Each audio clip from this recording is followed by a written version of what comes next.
అలాగే ఇంకొకటి చూస్తే ఈయన రాంబాబు లాయర్, ఆయన స్వతహాగా లాయర్, ఆయన ప్రాక్టీస్ కూడా చేశాడు. ఒక లాయర్ అయి ఉండి న్యాయ వృత్తిలో ఉండి న్యాయ విద్య చేసి ఒక లాయర్గా చదువుకొని ఈ రకంగా మాట్లాడుతున్నామంటే ఇంత దారుణమైన పరిస్థితి. మాజీ మంత్రి ఇప్పుడు దాకా అంబటి రాంబాబు గారు అనేవాళ్ళం మనం. అంబటి రాంబాబు, నేను కూడా గారనే అని అంటాను. ఎవరైనా సీనియర్ పొలిటీషియన్ గారు అనడానికి కూడా అర్హత లేదు ఆయనకి. అంబటి రాంబాబు మినిస్టర్గా చేశాడు. సీనియర్ రాజకీయ నాయకులు. అంతకుముందు కాంగ్రెస్లో ఉండి తర్వాత మళ్ళా వైసీపీలో పార్టీలో ఉండి వెళ్ళే పరిస్థితి. అతను మాట్లాడిన భాష ఒకసారి మీరు చూశారు. సభ్య సమాజం తలదించుకునే విధంగా, ఏ కుటుంబ సభ్యులు కూడా హర్షించరు ఆ భాషని. వారి సొంత కుటుంబ సభ్యులు కూడా ఆ భాషని హర్షించరు. కుటుంబాలకు ఏమి సంబంధం రాజకీయం?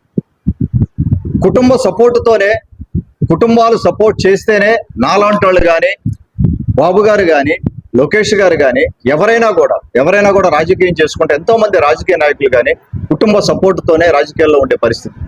కుటుంబాలు ఏం చేశారు? కుటుంబాల జోలికి ఎందుకు వెళ్తున్నారు? కుటుంబాల మీదకి ఎందుకు వెళ్తున్నారు? ఎందుకు మాట్లాడుతున్నారు కుటుంబాల గురించి? ఆ మాత్రం విచక్షణ లేకుండా నోటికి ఏది వస్తే అది మాట్లాడాడు. ఖబర్దారు, ఇంకొకసారి అంబటి రాంబాబు అవ్వచ్చు, అలాగే జోగి రమేష్ అవ్వచ్చు, వీళ్ళిద్దరు కూడా దారుణమైన లాంగ్వేజ్. జోగి రమేష్ మాట్లాడుతున్నాడు లోకేష్ బాబు గురించి, బాడీ షేమింగ్ చేస్తున్నాడు.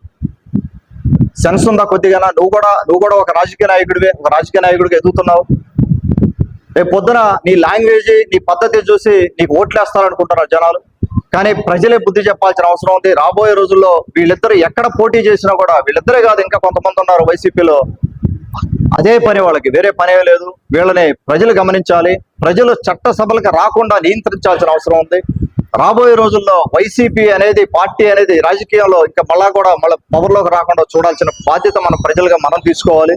వీళ్ళిద్దరు ఈ రకంగా మాట్లాడిన వాళ్ళని కనీసం చట్టసభల్లోకి రాకుండా ప్రజలే బాధ్యత తీసుకుంటారని నేను విశ్వసిస్తా ఉన్నాను.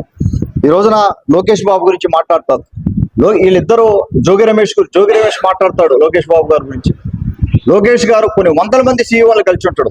కనీసం జోగి రమేష్ నీకు గేట్ దాకన్నా పోయే దానికి అవకాశం ఉందా నీకు? ఒక కంపెనీతో అపాయింట్మెంట్ పెట్టుకొని నువ్వు గేట్ దాకన్నా పోగలవా నువ్వు జోగి రమేష్? ఏం మాట్లాడుతున్నాను? ఒక మంత్రిగా చేసావు, ఆ మాత్రం విచక్షణ లేదా నీకు? మాట్లాడే ముందు నీకు నోటికి ఏది పడితే అది మాట. మళ్ళా వస్తావు, మళ్ళా ప్రెస్ మీట్ పెడతావు, మళ్ళా ప్రెస్ మీట్ పెట్టి నేను మాట్లాడిన దాంట్లో తప్పేందంటావు. నేను తప్పు కనపడటం లేదు మాట్లాడిన దాంట్లో.